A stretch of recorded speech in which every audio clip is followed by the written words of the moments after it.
Hello friends, I am Arpit and I am here with today's analysis. Today is 5th of October and we are going to cover three very important topics which are in news. The first topic which we are going to cover is the Nagorno-Karabakh conflict. This conflict is between Armenia and Azerbaijan. Now this Nagorno-Karabakh is a region which is there inside the territory of Azerbaijan, but a lot of Armenians have been living there and Azerbaijanis or Azeris are in minority. Now this conflict is a very long conflict. It happened or it started way back after the First World War and which is still going on. So we'll see the journey of this conflict, how it has been, and now why was it in news? Because the Azeri forces actually have occupied this Nagorno-Karabakh and the Armenians, they have fled from this region back into Armenia. So we'll see the geography also of this region through this particular topic. This year there was a question also in UPSC prelims with respect to this region. Next is the International Criminal Court. Now why was this in news? Because Armenia is believed to be a supporter of, I would say Russia was believed to be a supporter of Armenia or an ally of Armenia. And now in this conflict, when Armenians have to face this setback, they have to leave this region and go back to Armenia. They are not being supported by Russia because Russia is busy in that Russia-Ukraine conflict. And now Armenian parliament has passed a resolution in which they want to, become part of ICC, that is International Criminal Court. International Criminal Court has passed an arrest warrant for Russia's president, that is Vladimir Putin. So if Armenia becomes part of International Criminal Court, it will definitely antagonize Russia. So this is why this was in news. So these two topics, they have inherent connections with each other. Then Purchasing Managers Index, PMI. This index is released every month and for the month of September, there was a bit of shrinking in the Purchasing Managers Index. This index highlights the industrial activity or economic activity happening in our country. Many experts, many institutions, government also relies on this index because this index is released every month. That is the sole reason why they rely on this. And what does this index actually capture? It captures what raw material is being purchased by the industries for manufacturing products. If the purchase is good, definitely demand is there, then only purchase is happening and then that purchase will culminate into a finished product. And there is no other index which measures the purchase. There is one more index, that is Index of Industrial Output, which measures the output, how much it is manufacturing. But here we are assessing how much the industry is purchasing raw material for producing outputs. So these three topics we will be covering in today's session. So the Nagorno-Karabakh conflict. Let's go back to the First World War. This conflict started way back then. Then this continued till the Cold War era. Cold War era, actually it was an autonomous region. Both Azerbaijan and Armenia, between whom this conflict is, were parts of USSR. And USSR declared this Nagorno-Karabakh region, which is a territory inside Azerbaijan, as an autonomous region. But in 1991, when USSR disintegrated, this again became a matter of conflict. There was a war between Azerbaijan and Armenia where more than 30,000 soldiers or 30,000 people all in all, they were killed. 1994, Russia intervened and a ceasefire was proclaimed. Now in the present 21st century also, this conflict continued. in 2020, 40% of Nagorno-Karabakh region was taken back by Azerbaijan from Armenia. But still, things remained. Again, Russia intervened, a ceasefire was there. And now finally, that is 2023, the Russian, I would say not Russian, but yes, Azerbaijani or Azeri forces, they have taken control of the entire Nagorno-Karabakh region and have made the Armenians to fled this region. Thousands and thousands of people are going back to Armenia, which is actually having the potential to cause another human crisis over there. This Nagorno-Karabakh region, or I would say Azerbaijan or Armenia, is in the southern Caucasus region, that is the Caucasus mountains, which are there in, I would say, Southeast Europe and I would say Northwest Asia or Central Asia, it is there. And in that region, this, I would say, both these countries, Azerbaijan and Armenia, are there fighting for this particular territory called as Nagorno-Karabakh. So let us look into the details. Now on September 20, Azerbaijan claimed full control over the contentious Nagorno-Karabakh region. So it has been around 14-15 days. Mostly Armenians agreed to disarm and disband from that region. Hundreds of local Armenians, they fled the area overnight, fearing ethnic cleansing by Azerbaijan. While the disputed region is home to a majority population of ethnic Armenians, and an Azeri minority had also been living over there. It is internationally recognized as part of Azerbaijan. See, this is to be noted. Internationally recognized as part of Azerbaijan, but there were Armenians who were in majority over there. Azerbaijanis or Azeris were in less number or were in minority in that region. Administratively also that region was controlled by the Armenians. But geographically, this is under Azerbaijan. This light, region which you are seeing inside Azerbaijani territory, this is the Nagorno-Karabakh region. Armenia is here, and this again territory is Azerbaijani territory over here. So this is the map of this region. This is Turkey. This is Iran. This is Georgia over here. And this is Russia. It is believed that Turkey is in support of Azerbaijan. Russia in support of Armenia. But due to the present ongoing conflict between Russia and Ukraine, Russia was not able to support Armenia, and that is why the Azeri forces, they made these people to fled from here to Azerbaijan back. Now this region has been in conflict since very, very long, and that is why we need to know the historical aspect of this issue. Now when I talk about the historical aspect, it can be actually dated back to World War I.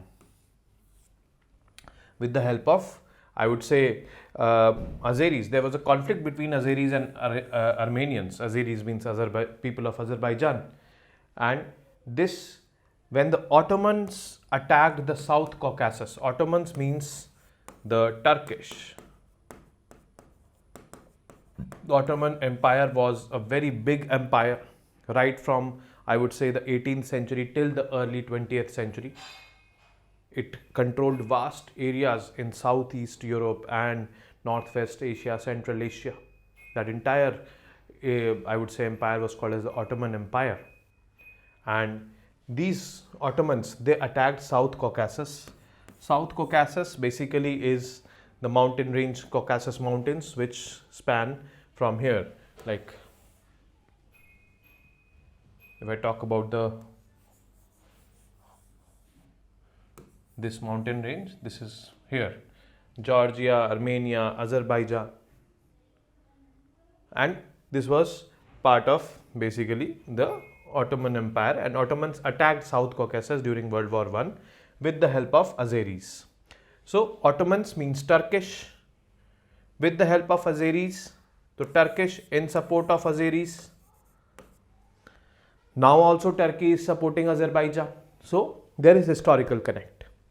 So Ottomans attacked South Caucasus with the help of Azeris.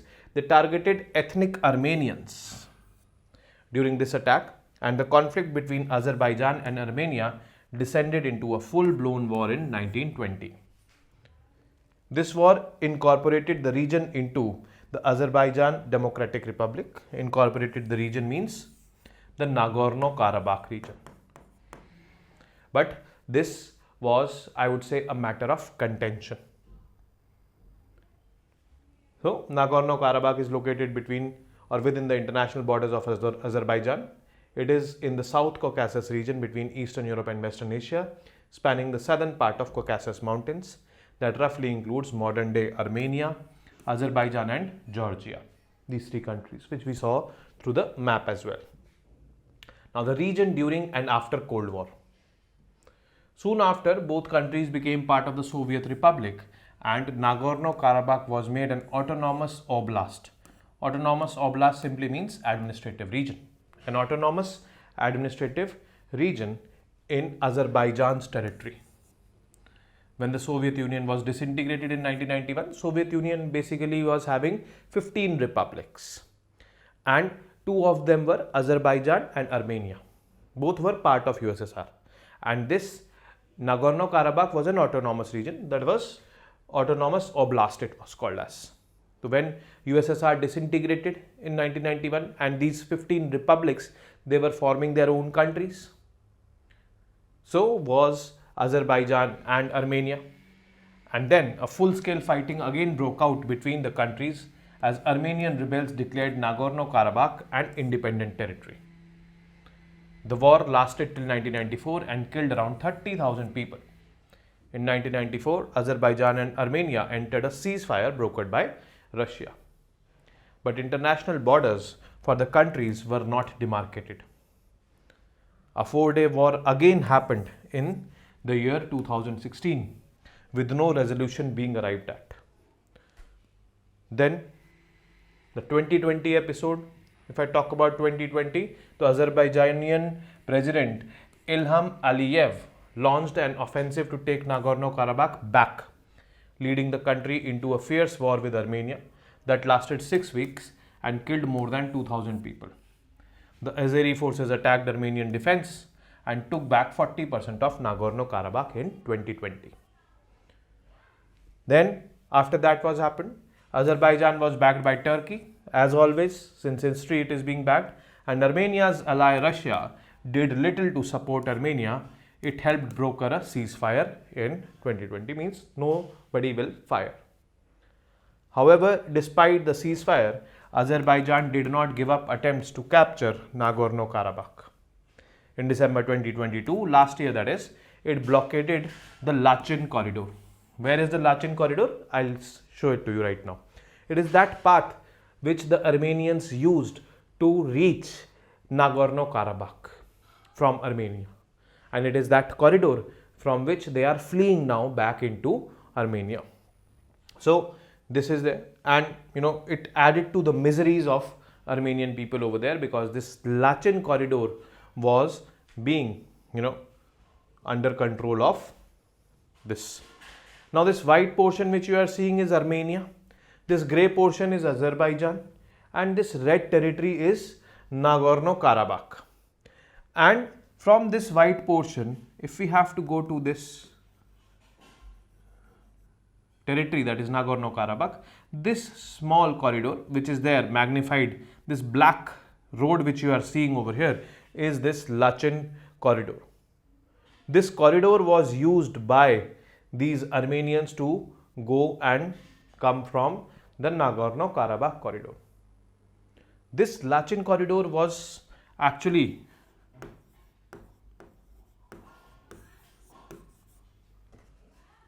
blockaded by the Azeris in 2022, December 2022. And obviously, there were a lot of problems in the Nagorno-Karabakh region. Now, how was the area captured? Presently, experts believe that Turkey had a big role to play. Now, we are talking about the present capture which happened on September 20. The experts believe that Turkey had a big role to play. However, Turkey is saying no, I did not support Azeri forces. I am out of this conflict presently. In the latest developments in Nagorno-Karabakh region, Turkey, however, denied any direct involvement in Azerbaijan's offensive. Russia's absence in the Caucasus is owed to its war in Ukraine. So, since Russia is absent, it is not able to support its ally, that is Armenia, which was there in the Nagorno-Karabakh region. They laid arms, they surrendered, they are at the receiving end presently. As retaliation for Russia's lack of help over the last few years, Armenia voted to join the International Criminal Court despite Russia's warnings. Russia gave a warning now to its ally, that is Armenia, that you don't join ICC. But the Armenian parliament has passed this resolution that we want to join ICC. So, the ICC has issued warrant for arrest of Russian President Vladimir Putin, and this happened this year, March 2023. So, any country, which is a signatory to ICC and where Vladimir Putin goes, it will be bound for that country to arrest that leader. Now, South Africa is a signatory to ICC.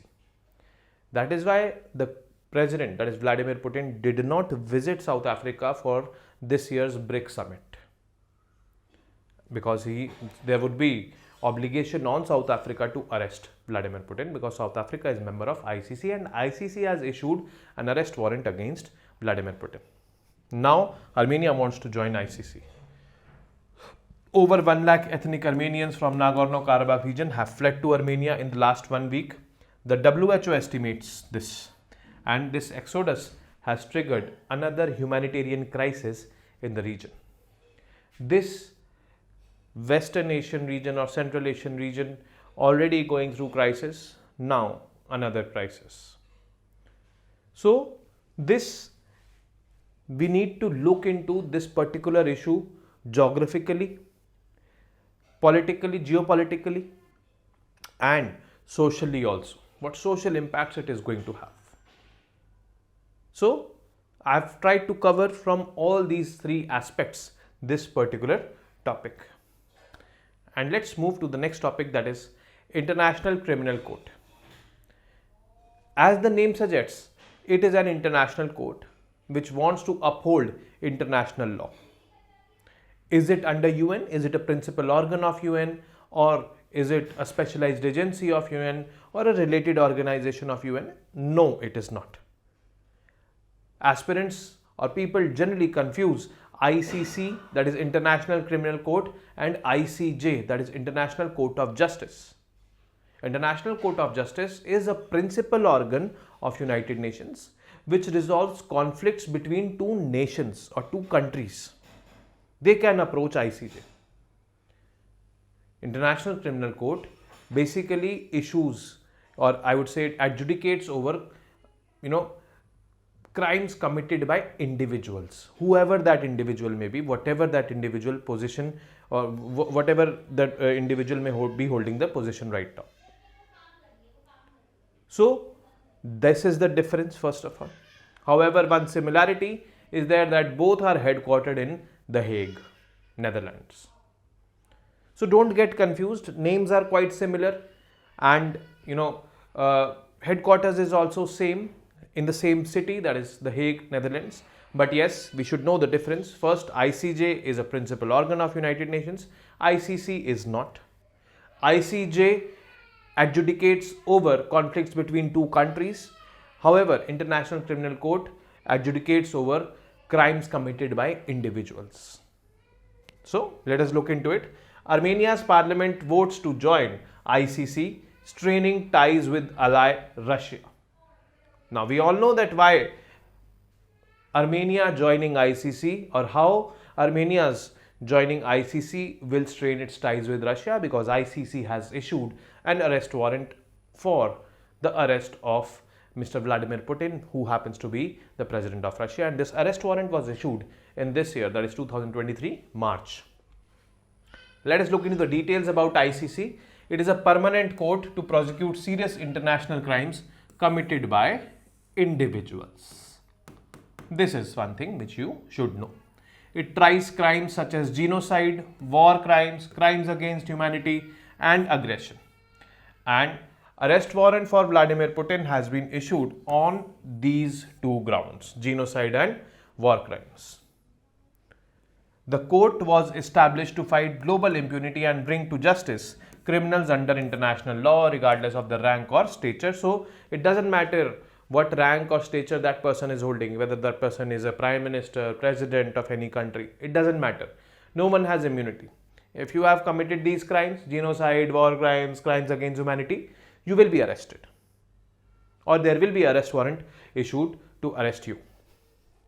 It is different from United Nations International Court of Justice, also at The Hague, means headquartered. This is also headquartered at The Hague. ICC is also headquartered at The Hague, but it is different because ICJ adjudicates over conflict between two countries. The headquarters, The Hague statute. Before this, ICC became functional in 2002. So now, by this statement, we come to know that it was formed in 2002. Its founding treaty was adopted by UN General Assembly. So this is the UN connection. Actually, there is this treaty which founded this particular court. That treaty was adopted by United Nations General Assembly members. They said that okay, for individuals also there should be a court, but that is not under us, United Nations, but yes, we approve of it.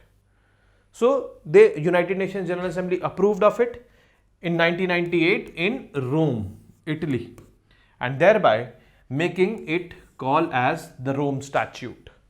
Rome Statute is that treaty by which United Nations General Assembly agreed that there should be an international court which should issue, arrest warrants, or which should adjudicate over crimes committed by individuals. So this is called as the Rome Statute because that was adopted in Rome, Italy by UNGA, and this is the statute behind that. Membership: to become a member of ICC or a state party to the Rome Statute, countries have to sign the statute first and ratify it under their respective legislatures. Means if let's suppose India signs it, so merely by signing it, India will not become a member. It will have to ratify it in the parliament over here. Means the parliamentarians should also vote for India's inclusion in ICC. 123 countries are currently members of ICC, with African countries making up the largest bloc, and that is why South Africa, one of the African country, is part of ICC. ICC has issued an arrest warrant against Vladimir Putin.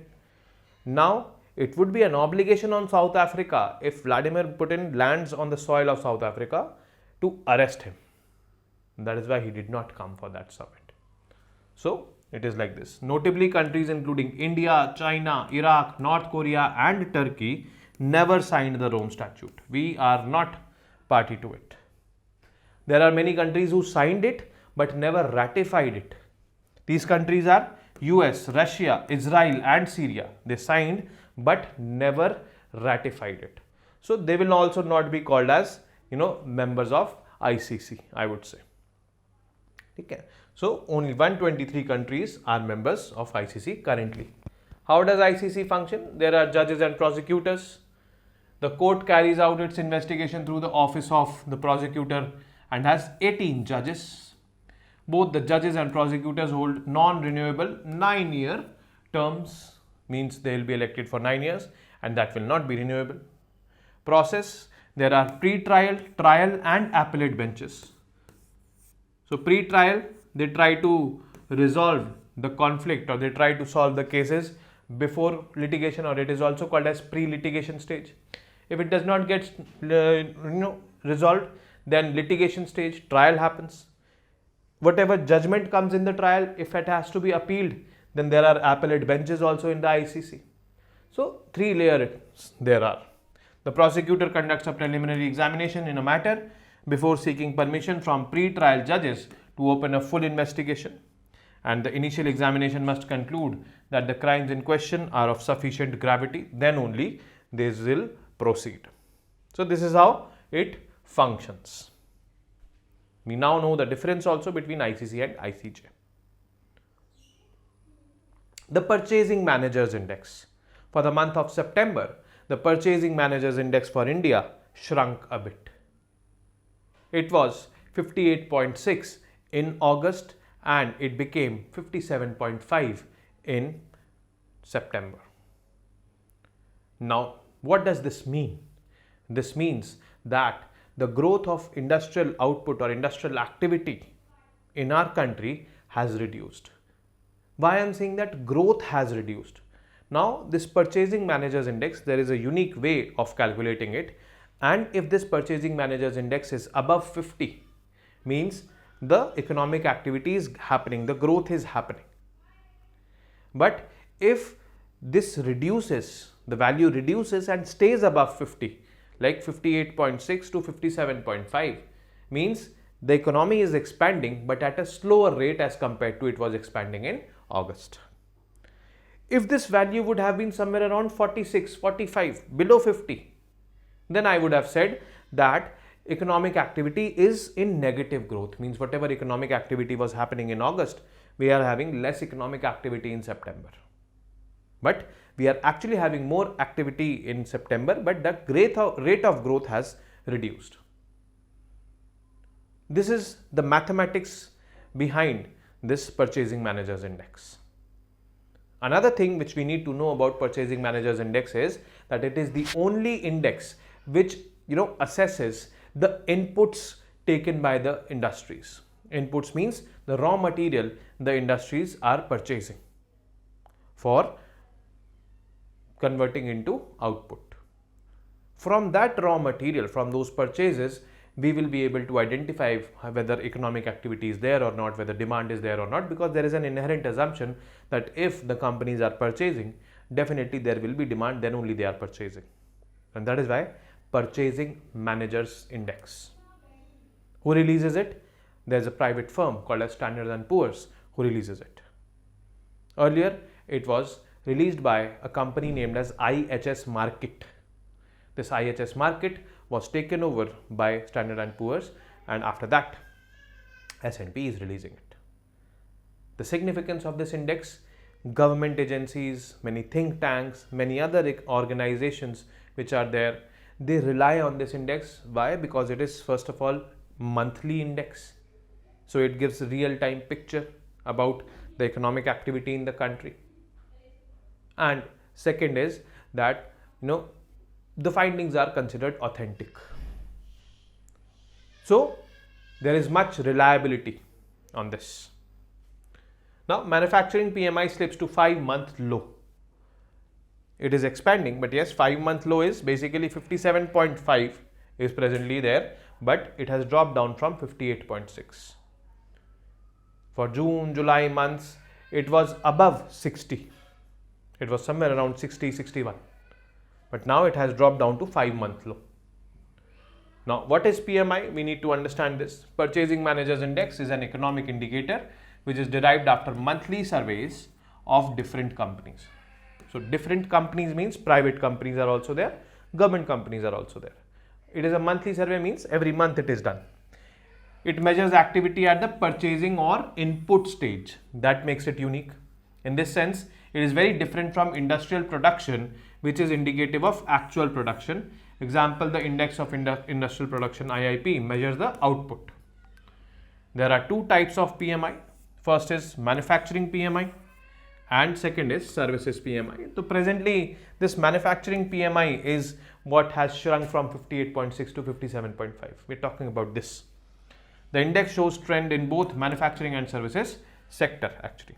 PM does not capture informal sector activity. So informal sector activity is not captured. So just a correction, what it is 57.5, it is collective for I would say manufacturing and services, not only for manufacturing. This is a correction which we should note. Which institution releases PMI? PMI is released by S&P Global, Standards and Poor's Global, a global major in financial information and analytics. Earlier, PMI data in India was released by IHS Markit before its merger with S&P. So now S&P releases it. The manufacturing PMI measures the performance of India's manufacturing sector and is derived after a survey of approx 500 manufacturing companies. So 500 manufacturing companies are surveyed for this particular, I would say, index. Now, the methodology, PMI is derived from a series of qualitative questions asked from the industries. For manufacturing PMI, the questionnaire is sent to the manufacturing companies. The questions are related to 5 key variables. First is new orders. How much new orders have you received? What has been the output? Employment generation, how much it is there? Suppliers delivery times, how much it is? And stocks of items purchased. And on the basis of these 5, I would say, broad indicators, they assess whether economic activity is happening or not, whether there is growth or there is contraction. Now, reading of PMI, a PMI number greater than 50 indicates expansion in business activity. A number less than 50 shows contraction. The rate of expansion can also be judged by comparing the PMI with that of the previous month data. So presently we were comparing the PMI of previous month, that is 58.6 and now 57.5. By assessing this, we can say that growth is there because it is above 50, but the growth has slowed down as compared to the last month. If the figure is higher than the previous month, then the economy is expanding at a faster rate. If it is lower than the previous month, then it is growing at a lower rate. That is what it is happening right now. Significance of this particular index. The index is released much before any other economic index like IIP. It is released quarterly, but here it is released every month. Hence it is more, I would say, reliable. Central banks of many countries also use the index to help make decisions on interest rates, because monetary policy has to be decided, interest rates have to be decided, and like for example in India, every 2 months this is being decided. So how is the economic activity? Definitely the central banks do consider before deciding that rate, and this particular index helps it to decide. PMI is also not only limited to India, it is happening almost everywhere in almost every relevant economy. It also gives an indication of corporate earnings and is closely watched by investors as well as the bond markets. And good reading of index enhances the attractiveness of an economy vis-a-vis another competing economy. So investors are looking at this index, the central banks are looking at this index, various think tanks are looking at this index. So multiple people are looking at this index because of its frequency, because of its, I would say, authenticity also. And that is what makes this particular index significant. And that is what makes this particular index relevant also for UPSC point of view. So this is it from, I would say, today's session. So we've covered 3 topics: Nagorno-Karabakh conflict, from history to geography we've covered about it. Then second was we covered about ICC, because Armenia, who is on the receiving end in the Nagorno-Karabakh conflict, wants to join ICC. The Parliament of Armenia has passed this resolution which has antagonized Russia. And the third was Purchasing Managers Index, which has shrunk a bit, but yes, growth is still there. So this is it from today's session. I will be signing off for today, and I will be meeting you tomorrow with more such important and relevant informations. Till then, you guys keep studying, keep writing, keep reading, and most importantly, keep revising. Jai Hind. Namaste.